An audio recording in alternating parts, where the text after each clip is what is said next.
Dans le fond, le théâtre, c'est le renouveau, c'est l'éternel recommencement. Chaque pièce est une nouvelle aventure, alors que les matières plus classiques, mathématiques, français, ça peut être intéressant. Ça vient me chercher un peu aussi, mais je pense qu'il n'y a pas la même profondeur, puis il n'y a pas le même esprit de création dans un truc aussi logique que les mathématiques. En théâtre, tu peux te laisser aller, c'est flyé, tu as la scène pour toi, tu en fais ce que tu veux. Tu peux t'amuser avec le metteur en scène. Il y a beaucoup plus de possibilités. Puis je pense que c'est ça qui en fait un art aussi intéressant.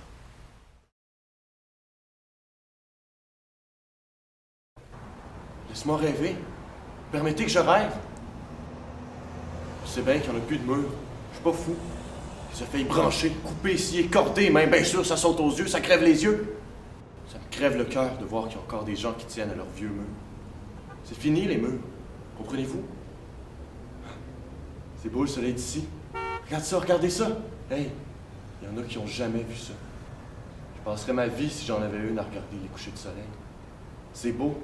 Ça se raconte pas, ça se vit. Par expérience personnelle, on a déjà fait une pièce qui parlait du coup d'État au Chili. Puis on avait fait ça au Jésus, c'est la pièce, puis on a invité la communauté chilienne. Puis il y en a des Chiliens qui sont venus, qui ont vraiment vécu le coup d'État.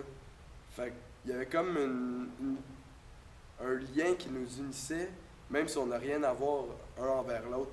Puis là, la madame, elle me prend dans ses bras, puis elle me dit « Tu me rappelles mon fils », puis tout. Puis là, t'as le mari qui est à côté, qui parle pas, puis qui pleure. Là.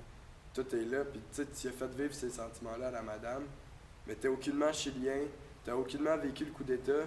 Tu faisais juste jouer ton personnage, avoir du fun, respecter les règles de la metteur en scène, parce que c'est une femme. Puis ça donne ça, puis ça fait des impacts sur le monde qui habitait au Chili. Ce soir, mes amis, pour la première fois de son histoire, Paris la passera sans vol et sans assassinat, sans escroquerie et sans viol. Pour la première fois, les rues seront sûres. Et il n'y aura pas de police, car les banquiers, les percepteurs et les ministres, les industriels et les cocottes, les curés, tous ont immigré à Versailles. Maintenant, Paris est habitable.